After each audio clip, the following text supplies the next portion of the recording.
Je découvre la photo. Alors ce matin, le titre de mon message, c'est, je vais essayer de le dire avec la bonne prononciation, Amazing Grace. C'est ça, Alexandre? Grâce infinie. Une citation de Shakespeare, il va dire « Tout esclave a en ses mains le pouvoir de briser ses chaînes ». Parler un petit peu de l'esclavage ce matin. Alors l'abolition de l'esclavage, le 27 avril 1848, ça a été l'abolition de l'esclavage dans les colonies françaises. Et en 1865, l'abolition de l'esclavage dans l'ensemble des États-Unis d'Amérique. Alors ce matin, avant d'entrer dans la dynamique de ce message, je voudrais parler de la biographie de John Newton. Donc, qui est John Newton? John Newton est celui qui est à l'origine de ce cantique Amazing Grace que nous chantons souvent.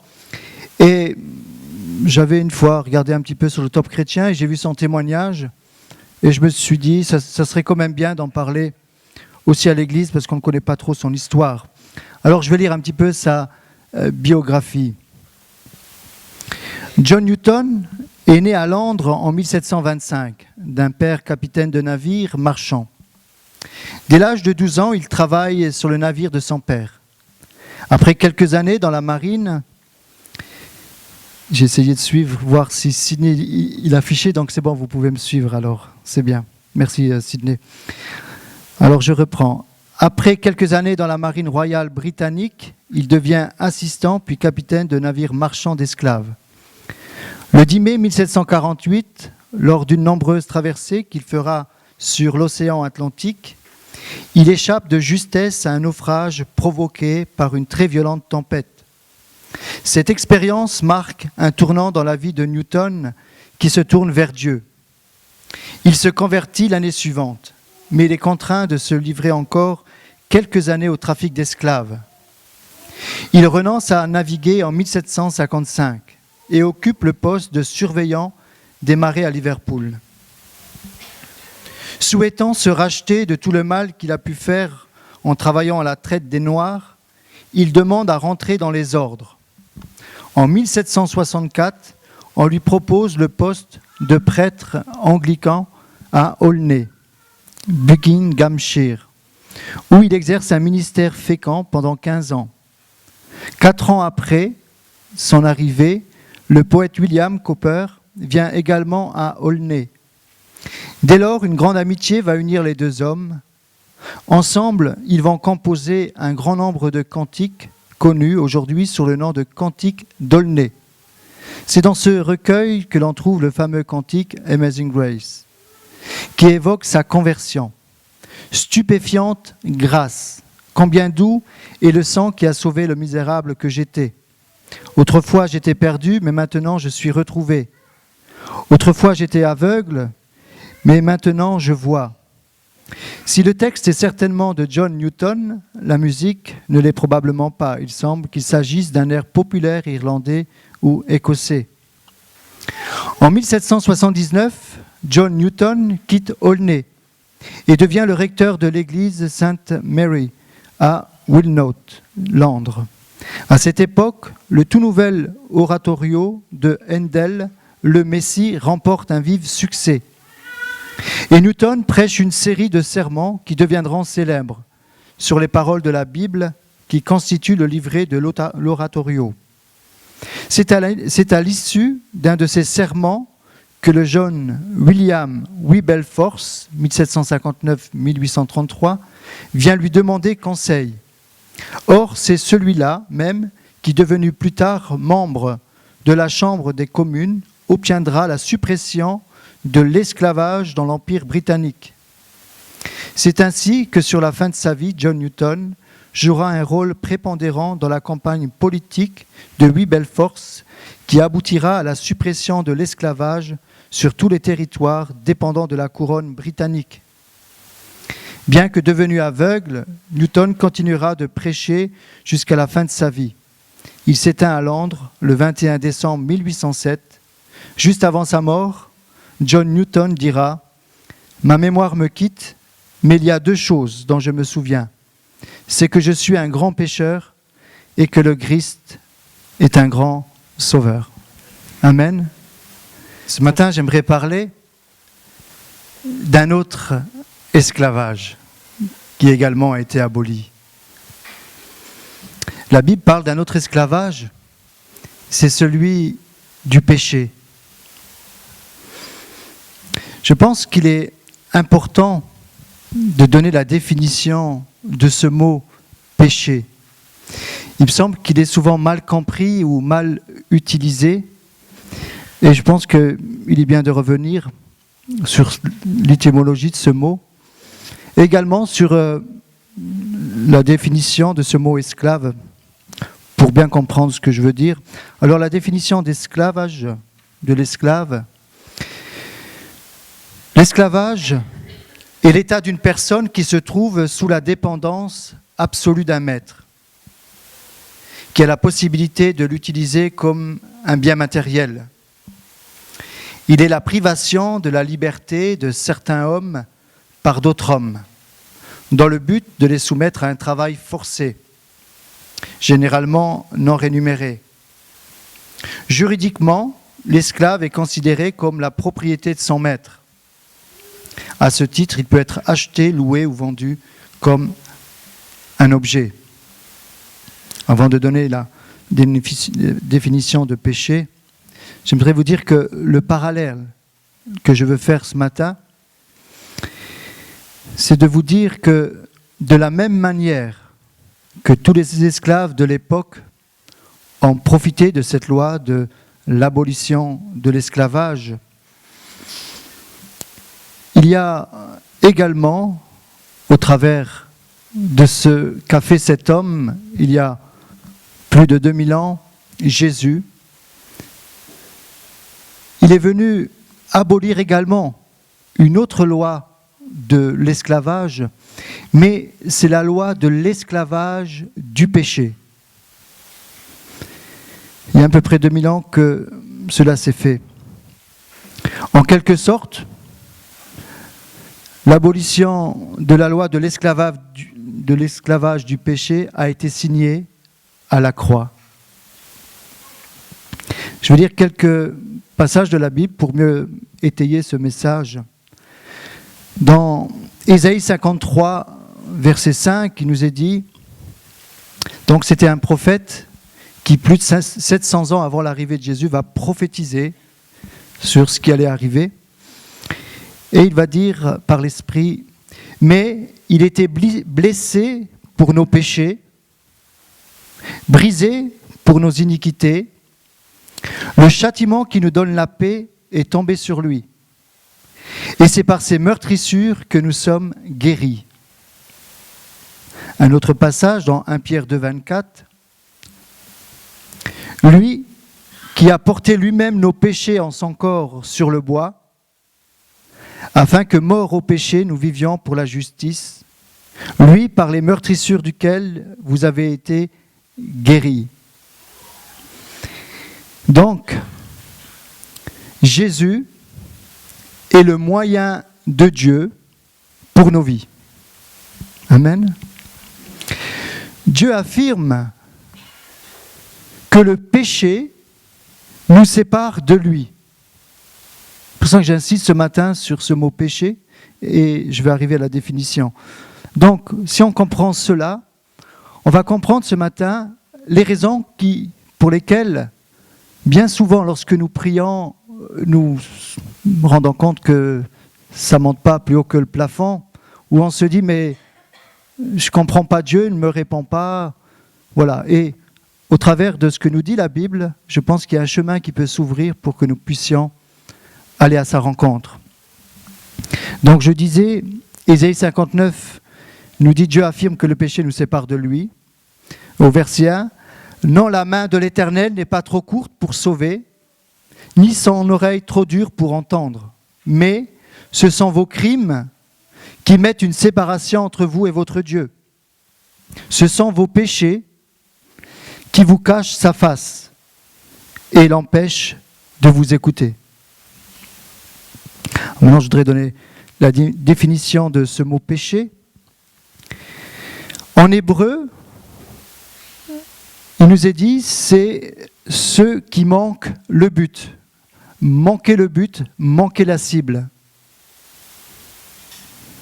En grec, c'est erreur, faux état d'esprit, ou encore manquer le chemin de la droiture et de l'honneur, faire le mal. Lorsque Dieu dit que vos péchés mettent une séparation entre lui et vous, en fait, il veut dire que vous transgressez la loi.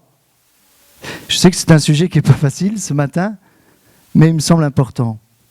En fait, le péché, c'est la transgression de la loi, les 10 commandements.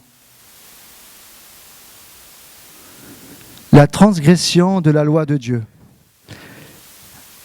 1 Jean 3, verset 4, je donne ces versets vraiment pour que nous puissions bien saisir cette réalité du péché. Quiconque pêche transgresse la loi, et le péché est la transgression de la loi. Or, vous le savez, Jésus est apparu pour ôter les péchés, et il n'y a point en lui de péché. Donc la transgression de la loi, c'est cette loi que Dieu a donnée à Moïse. Et je pense que nous pouvons comprendre ce matin que nous sommes tous pécheurs.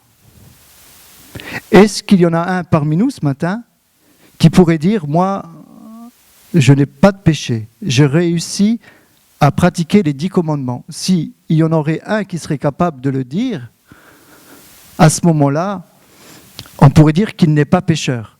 Mais je vais lire ces 10 commandements, ce n'est pas le sujet de ce matin, je vais simplement les dire. Et je pense que la prochaine matinée visiteur, ce sera spécifique sur les 10 commandements. Hein, je m'arrêterai.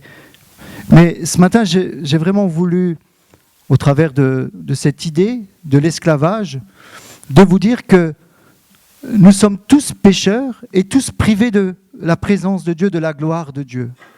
Mais il y a une solution pour être réconcilié avec Dieu. Alors simplement, je pense que c'est bien aussi de temps en temps de revenir sur les commandements de Dieu.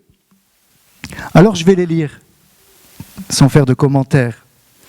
Alors, il y a les 4 premiers commandements qui sont relatifs à Dieu et ensuite les autres tables de la loi relatives à notre prochain. Et en notant cela, je me suis rendu compte, et je ferai sans doute ce parallèle, que dans la prière du Notre Père, c'est la même chose. La première partie est relative à Dieu et ensuite à notre prochain. Je pense qu'il y a vraiment un parallèle à faire. Alors je vais les lire, ces commandements. Tu n'auras pas d'autre Dieu que moi. Tu ne te feras pas d'idole, ni de représentation quelconque, de ce qui se trouve en haut dans le ciel, ici-bas sur la terre, ou dans les eaux plus bas que la terre. Tu ne te prosterneras pas devant de telles idoles, et tu ne leur rendras pas de culte. Car moi, l'Éternel, ton Dieu, je suis un Dieu jaloux, qui ne tolère aucun rival. Je punis les fils pour la faute de leur père, jusqu'à la 3e, voire la 4e génération, de ceux qui me haïssent. Mais j'agis avec amour jusqu'à la 1000e génération, envers ceux qui m'aiment et qui obéissent à mes commandements. Ça, c'est le 2e. Le 3e, tu n'utiliseras pas le nom de l'Éternel ton Dieu pour tromper ou de manière abusive, car l'Éternel ne laisse pas impuni celui qui utilise son nom pour tromper.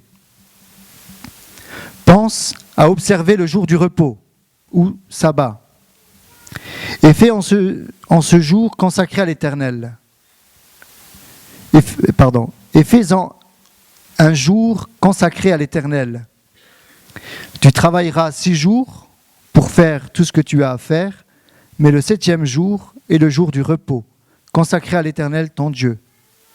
Tu ne feras aucun travail ce jour-là, ni toi, ni ton fils, ni ta fille, ni ton serviteur, ni ta servante, ni ton bétail, ni l'étranger qui réside chez toi. Car en 6 jours l'Éternel a fait le ciel, la terre, la mer et tout ce qui s'y trouve, mais le 7e jour, il s'est reposé. C'est pourquoi l'Éternel a béni le jour du sabbat et en a fait un jour qui lui est consacré. Honore, 5e commandement, honore ton père et ta mère, afin de jouir d'une longue vie dans le pays que l'Éternel ton Dieu te donne. Tu ne commettras pas de meurtre, tu ne commettras pas d'adultère, tu ne commettras pas de vol, tu ne porteras pas de faux témoignages contre ton prochain, tu ne convoiteras pas la maison de ton prochain, tu ne convoiteras ni sa femme, ni son serviteur, ni sa servante, ni son bœuf, ni son âne, ni rien qui lui appartienne. Amen. Fait du bien d'entendre ces 10 commandements. Alors, est-ce qu'il y a une personne qui peut dire ce matin, je n'ai enfreint aucun de ces commandements? En tout cas, moi, je suis premier à dire que je n'arrive pas à les tenir, ces commandements. Et donc, j'ai besoin de cette grâce de Jésus. Jésus est venu apporter cette grâce.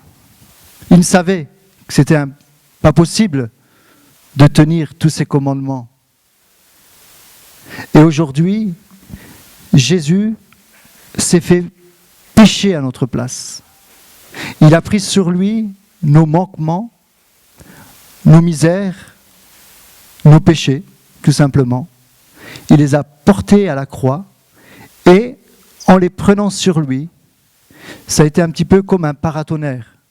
Il a pris sur lui la foudre, il a pris sur lui la colère de Dieu à cause du péché. Et lorsque nous l'acceptons, acceptant ce qu'il a fait à la croix, à ce moment-là, nous sommes pardonnés de nos péchés. En fait, l'évangile, c'est simple. Souvent, lorsqu'on parle de péché, on emploie ce mot des fois un petit peu difficilement pour condamner des personnes.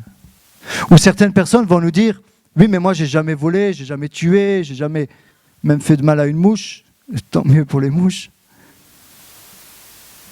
Mais réellement, est-ce que nous avons aimé Dieu de tout notre cœur, de toute notre âme, de toute notre pensée? Je pense que nous avons encore besoin de sa grâce. La Bible nous dit, dans Romains 3, 23, « Car tous ont péché et sont privés de la gloire de Dieu. Et ils sont gratuitement justifiés par sa grâce. » Voilà la bonne nouvelle ce matin. Nous sommes gratuitement justifiés par sa grâce par le moyen de la rédemption qui est en Jésus-Christ. Le moyen que Dieu a voulu pour nous, c'est Jésus.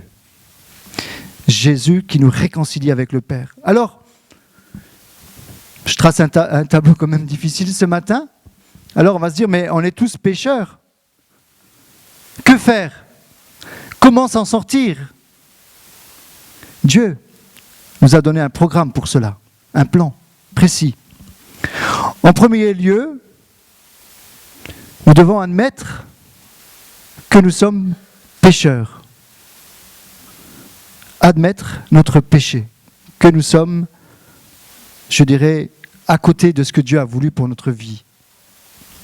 Puis, il est important de lui demander pardon pour nos manquements, pour le fait de nous être égarés, d'être passés à côté.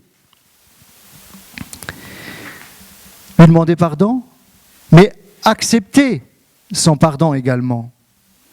Accepter son sacrifice à la croix.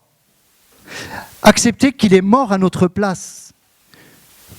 Que c'était nous qui devions être sur cette croix, mais Jésus a été à notre place. Nous devons accepter qu'il est mort à notre place, qu'il est mort pour nous. Accepter son pardon. Accepter également que nous sommes aimés de lui. Nous sommes aimés de Dieu. Et je dirais qu'un petit peu, Le message central de la Bible, on le dit souvent, se trouve dans ce verset. Car Dieu a tant aimé le monde. Dieu nous a tellement aimés, qu'il a donné son Fils unique, afin que quiconque, c'est-à-dire chacun d'entre nous, l'acceptant, quiconque croit en lui, ne périsse point, mais qu'il ait la vie éternelle. Voilà le message de la Bible. Dieu nous aime. Dieu n'aime pas le péché, mais Dieu aime le pécheur.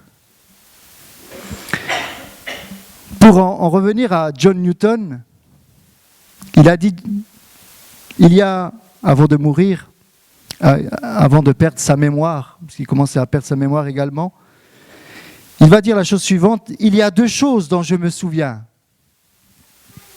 C'est que je suis un grand pécheur et que le Christ est un grand sauveur. Amen. C'est beau, hein? Il va dire également ceci. Autrefois, j'étais perdu, mais maintenant, je suis retrouvé. Autrefois, j'étais aveugle, mais maintenant, je vois. Il faut savoir qu'à la fin de sa vie, il est devenu aveugle. Et lorsqu'il a composé ce chant magnifique, il va dire « J'étais aveugle, mais maintenant je vois ». En fait, c'est pour dire également que lorsqu'il voyait, il était aveugle. Il ne voyait pas la grâce de Dieu.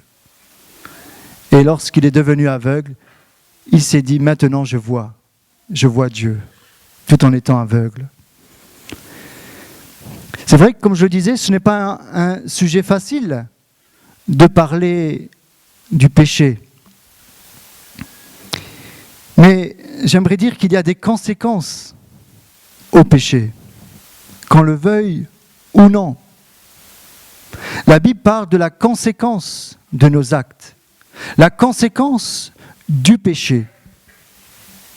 Il y a des conséquences. Des fois, il arrive des situations dans des vies où c'est simplement la conséquence d'actes qui n'étaient pas conformes à ce que Dieu voulait. C'est simplement ça. La Bible parle de ces conséquences.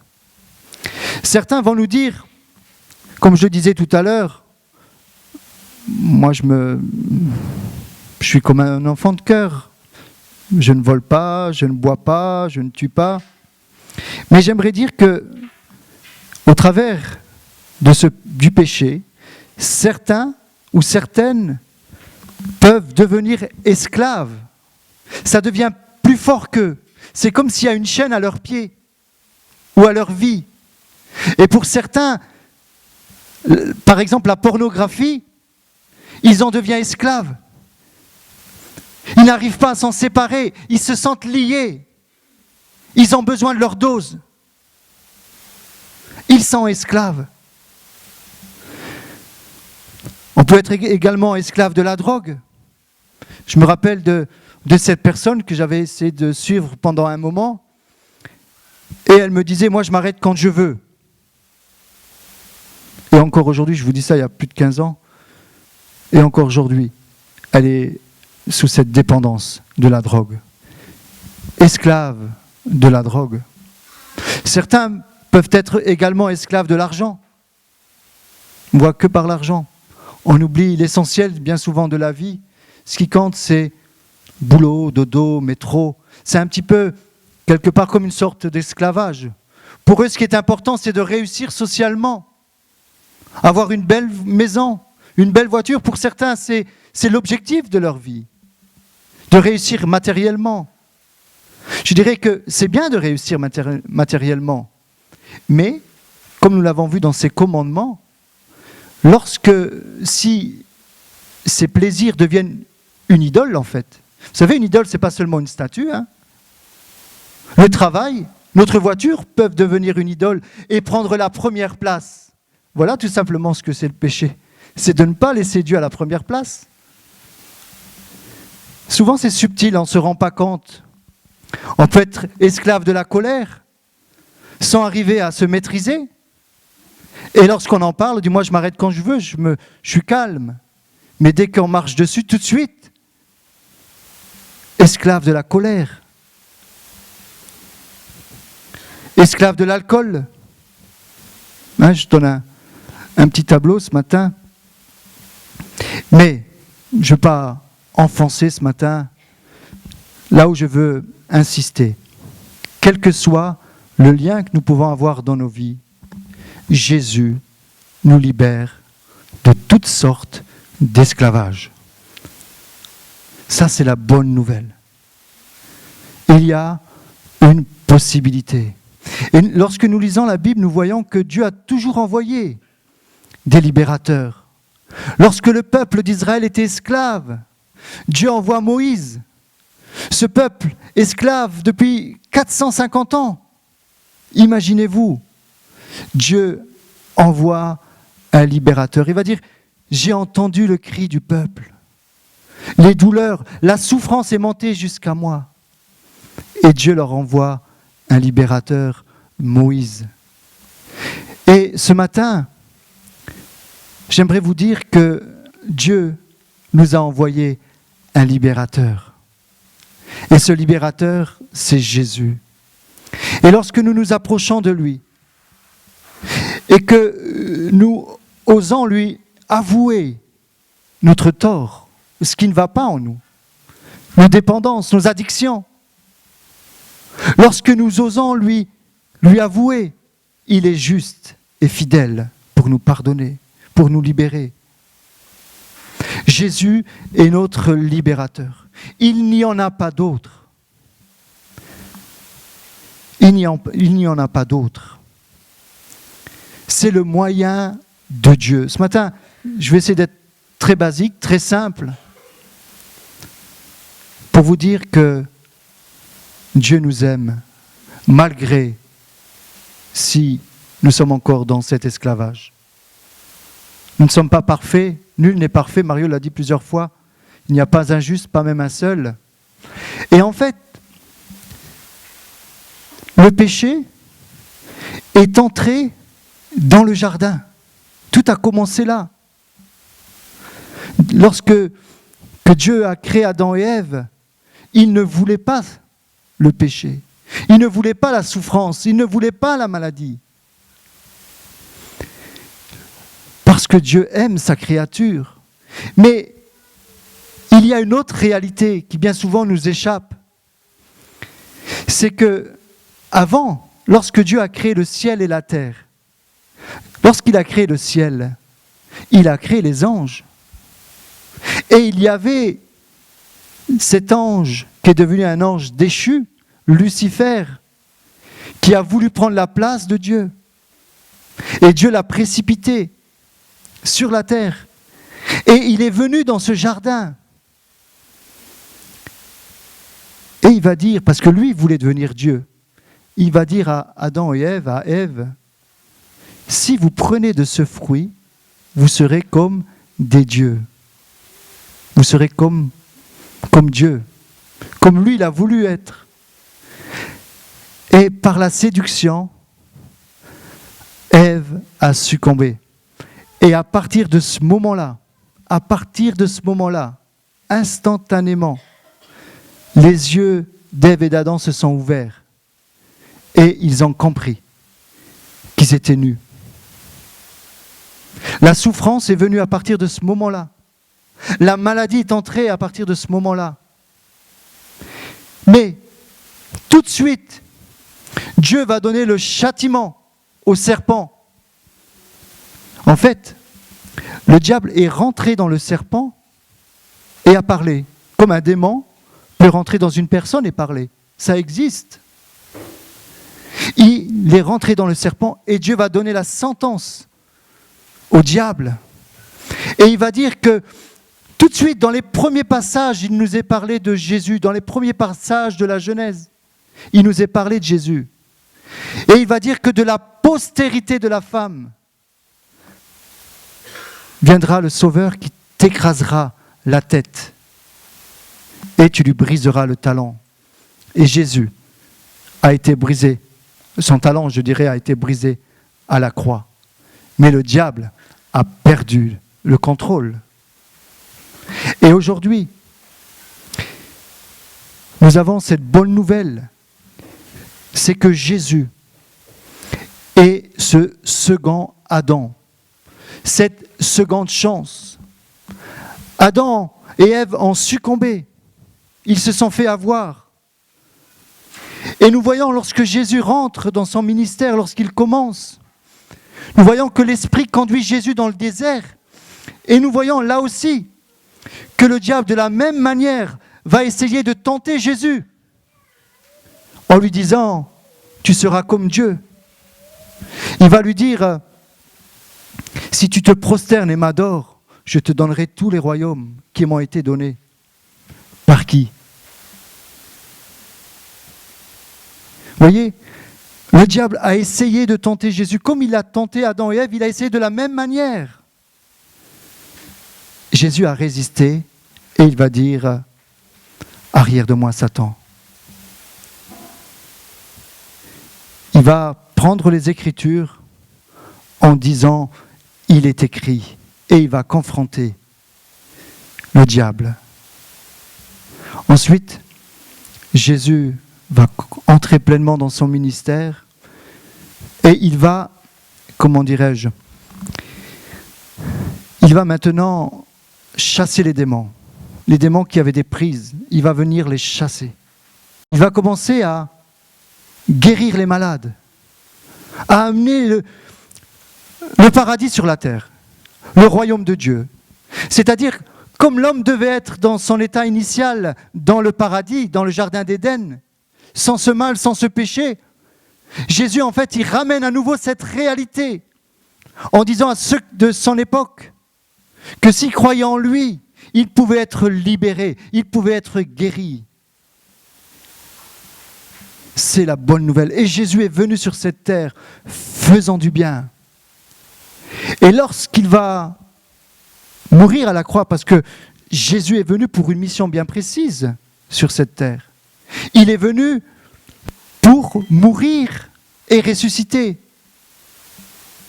Il est venu reprendre au diable ce que Adam et Ève lui avaient donné. Il est venu le reprendre, mais il avait un moyen de Dieu. Il fallait sanctionner le péché par le sang, par la mort. Il fallait que le juste meure pour des injustes. Et Jésus, lorsqu'il commence, il va dire « Qui de vous me convaincra de péché ?» Donc il était en mesure, je dirais, de confronter le diable. Et lorsque Jésus va aller sur la croix, il va s'écrier « Tout est accompli ». Ce qui veut dire la dette a été payée. On écrivait sur les factures à l'époque « Tout est accompli ». C'était pour dire que la dette avait été acquittée. Et Jésus est venu pour acquitter la dette du péché. Et voilà, si aujourd'hui, nous voulons accepter et ne pas se voiler la face, et de reconnaître qu'il y a des manquements en nous, à ce moment-là, c'est la parole de Dieu qui dit, si vous confessez vos péchés, il est fidèle et juste pour vous pardonner. Mais aujourd'hui, on a du mal à parler de la repentance, ce changement de vie, ce changement de mentalité également. On caresse des fois le péché.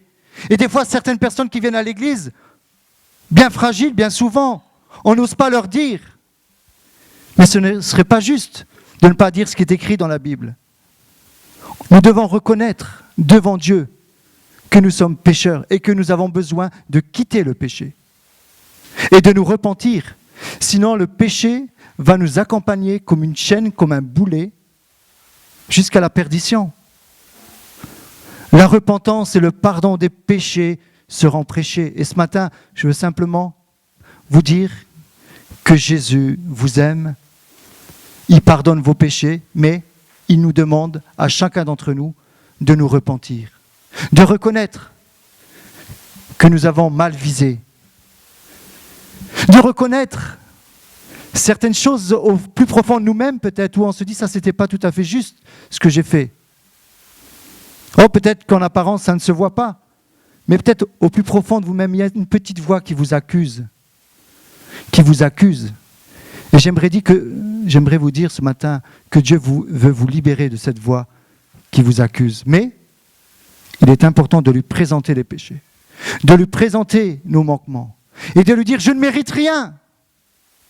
Je ne mérite rien. C'est moi qui devais aller à la croix. »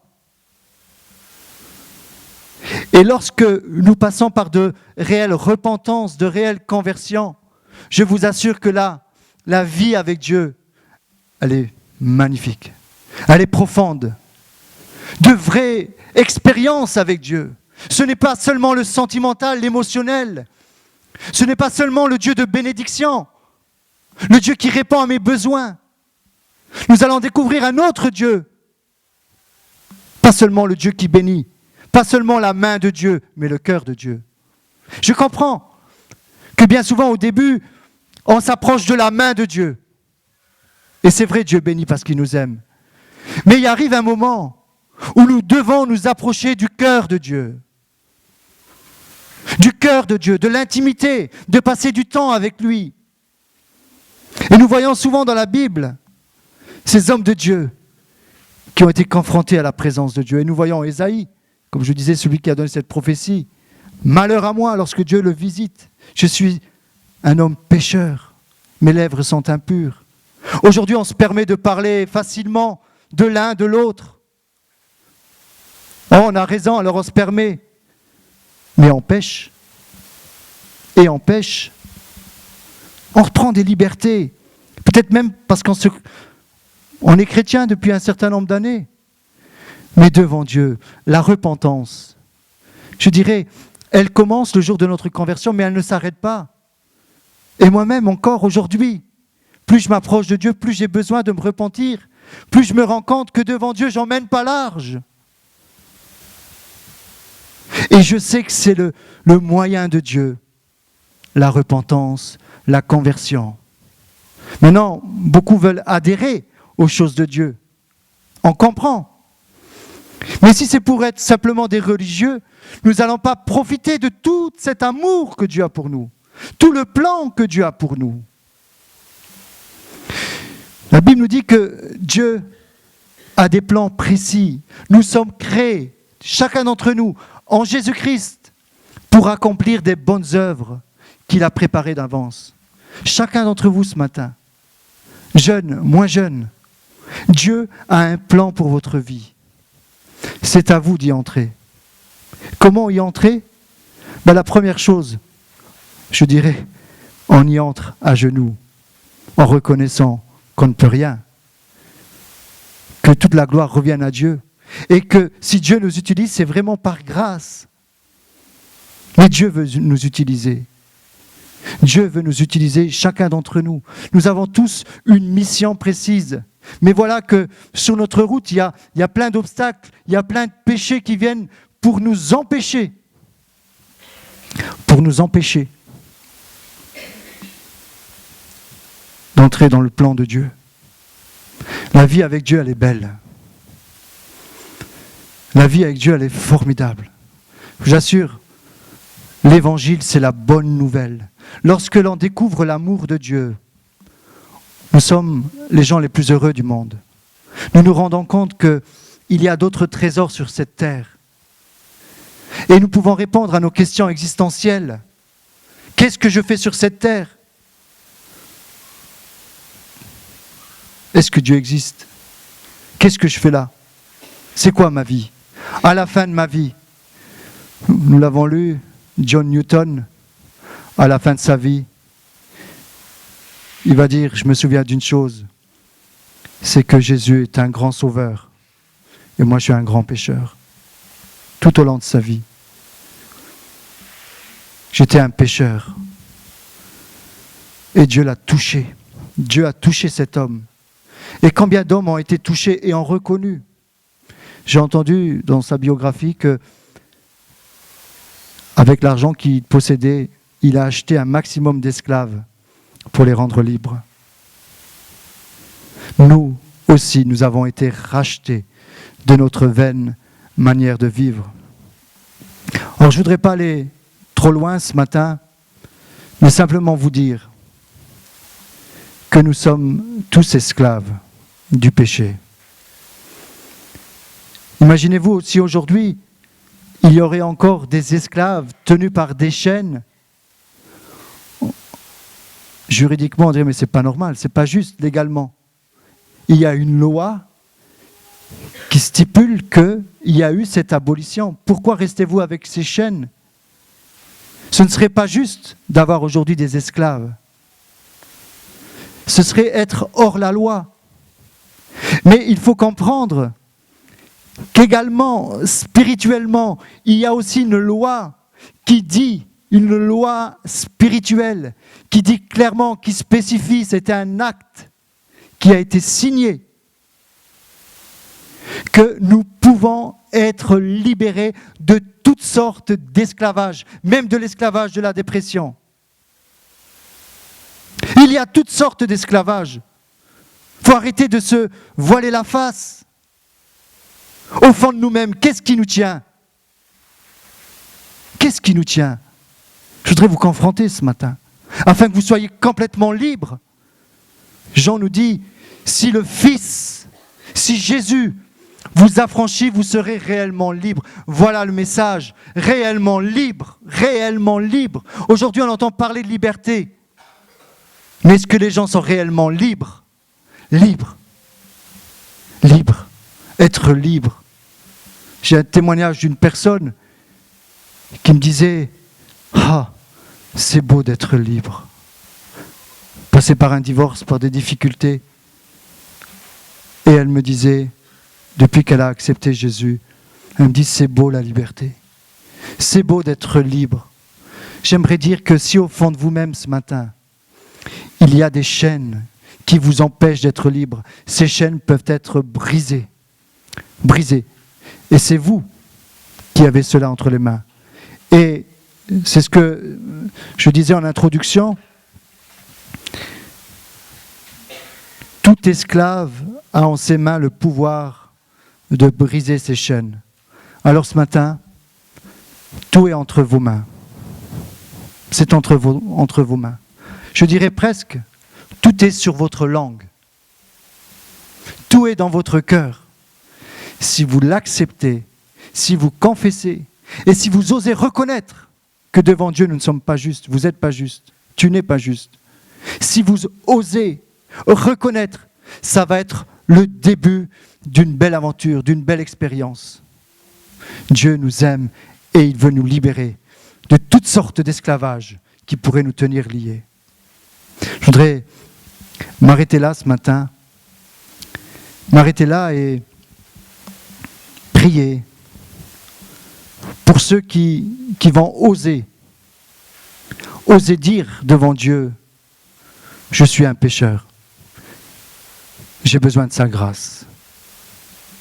Est-ce qu'il y en a ce matin au milieu de nous qui peuvent dire au fond d'eux-mêmes et le manifester devant Dieu, j'ai besoin de la grâce de Dieu, j'ai besoin de son pardon, j'ai besoin de son amour. Est-ce qu'il y en a au milieu de nous ? Je vous assure, c'est le début d'une belle aventure. Mais il y a des étapes. La première étape, c'est de reconnaître que nous sommes perdus, que nous avons besoin d'un sauveur. Ça, c'est la première étape. Nous avons besoin d'une main tendue. Et cette main tendue a été par Jésus. Il l'a tendue pour nous. Oui, on a besoin de voir au milieu de nous la gloire de Dieu. C'est ce qu'Ésaïe a vécu, la gloire de Dieu. Dieu l'a visité. Mais, première chose, c'est de reconnaître que nous avons besoin de lui, de sa grâce, que nous nous sommes trompés bien souvent. Amen.